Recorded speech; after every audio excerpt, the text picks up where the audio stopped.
Good afternoon, Ms. A. Thank you for meeting with us today for SD's annual IEP review. Before we get started, I want to provide you with another copy of your parent rights. To keep us on track, I've created an agenda for our meeting. If we are unable to complete everything in the time we have today, we will schedule a follow-up meeting at your convenience. I've provided multiple copies of the draft IEP and a summary of the assessment data we're going to cover. They're the same as the ones I sent home with the notice of meeting to help you prepare for today's meeting. As we discussed on the phone, this is a draft, and your input is important in creating an appropriate plan for SD.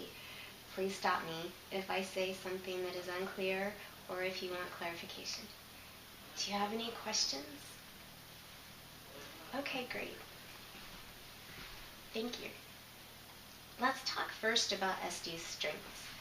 In the area of reading, SD picks up new concepts quickly when presented orally with information. He has great auditory skills. SD can independently name all the lower and uppercase letters of the alphabet, and he can match the consonant and vowel sounds to the letters when isolated.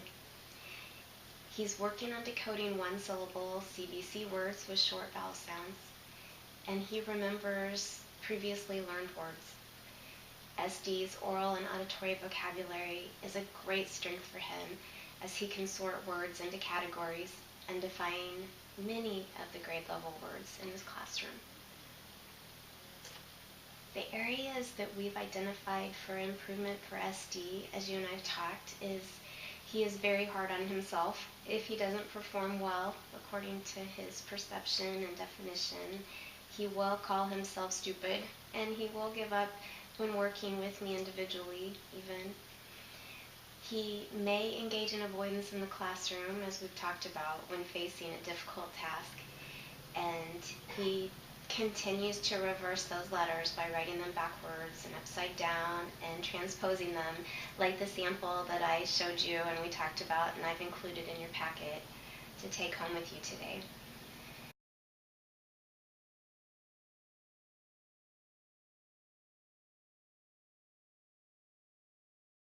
To determine SD's present levels of reading performance, I used 3 different types of reading assessments. The first type were informal reading assessments. The second type was a curriculum-based measurement that I used called the Ames Web Plus Word Reading Fluency. And the third type was a norm-referenced assessment, the Gray Oral Reading Test, its 5th edition. Let's look together at the results of the informal assessment first. Here's a copy of the worksheet that SD and I used.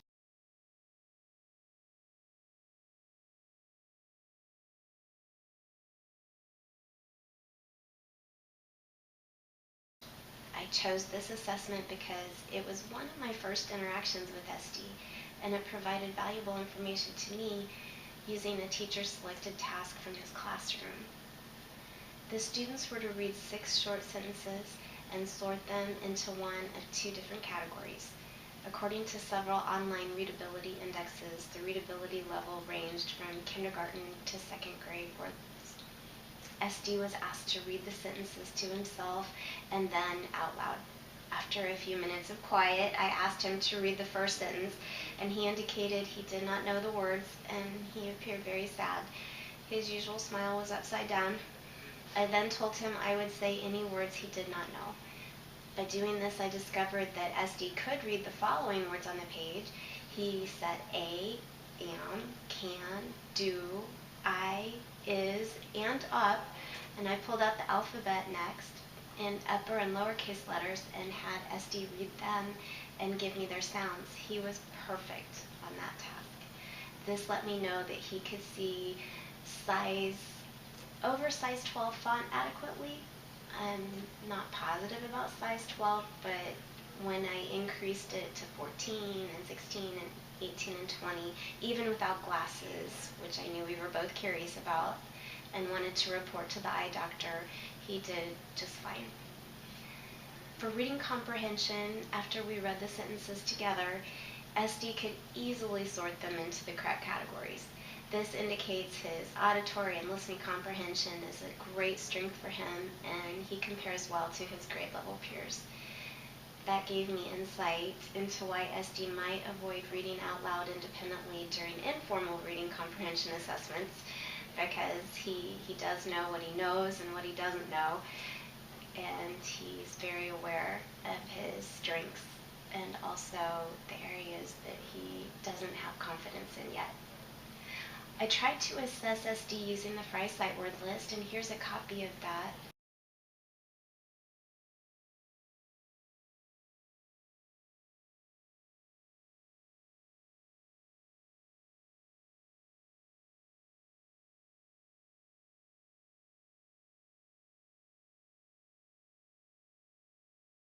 The first 100 words are on this list for you to keep.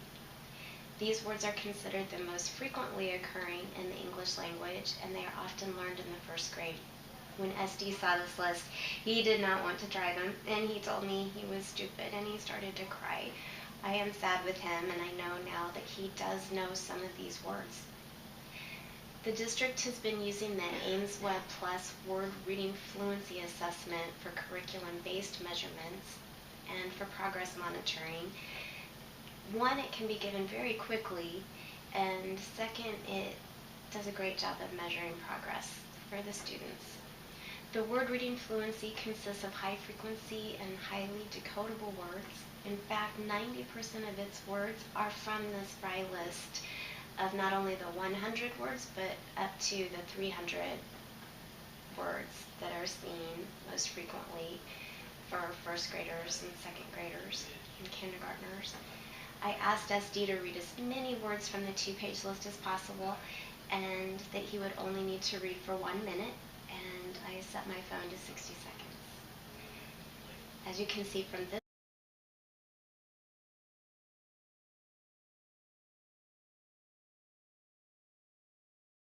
this chart, SD achieved a baseline of 6 words read correctly with 4 errors, and this was performed at the beginning of October.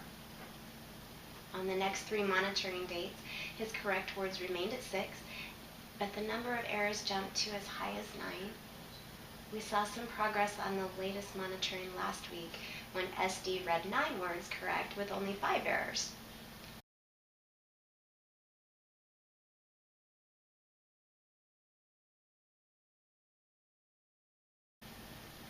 For his norm reference test, which was the final assessment we'll discuss today, we used the Gray Oral Reading Test, its 5th edition.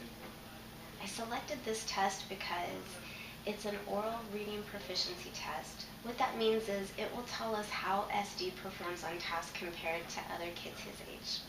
It's known to be gender and ethnic free of bias, and this is the chart showing his performance on the GORD assessment.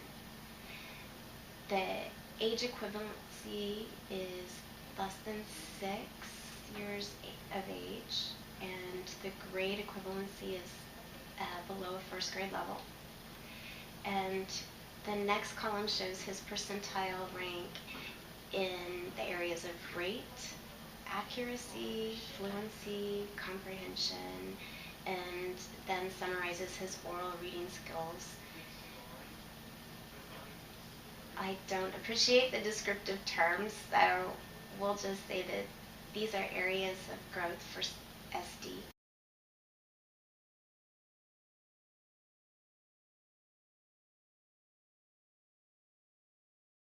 And I set my short-term goals that I would like to see, and I'll run these by you and see how you feel about these.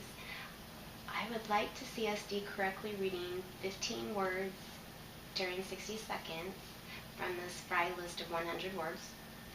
And secondly, I'd like to see SD reading 20 words correctly with no more than 5 errors on the Ames Web Plus Word Reading Fluency Test. For long-term goals, I think that SD, by December of next year, will be able to correctly read 40 of these words in 60 seconds from the Fry list of 100 words. And I also think he will score 43 words correctly with no more than 5 errors on the Ames Web Plus Word Reading Fluency Test. I've created this packet of information and materials. It includes flashcards and web addresses that you can use with SD at home. I encourage you to practice the Fry words list using spelling city on his tablet, which I know he loves. Here's his special username and secret password. And continue to do as you told me you've done. Keep reading to SD while running your index finger under the words. This will be great practice for him and an excellent way to continue to develop his vocabulary and background knowledge that is such a strength for him. Thank you so much for meeting today. Do you have any questions? Great. Thank you. I look forward to continuing to work with SD.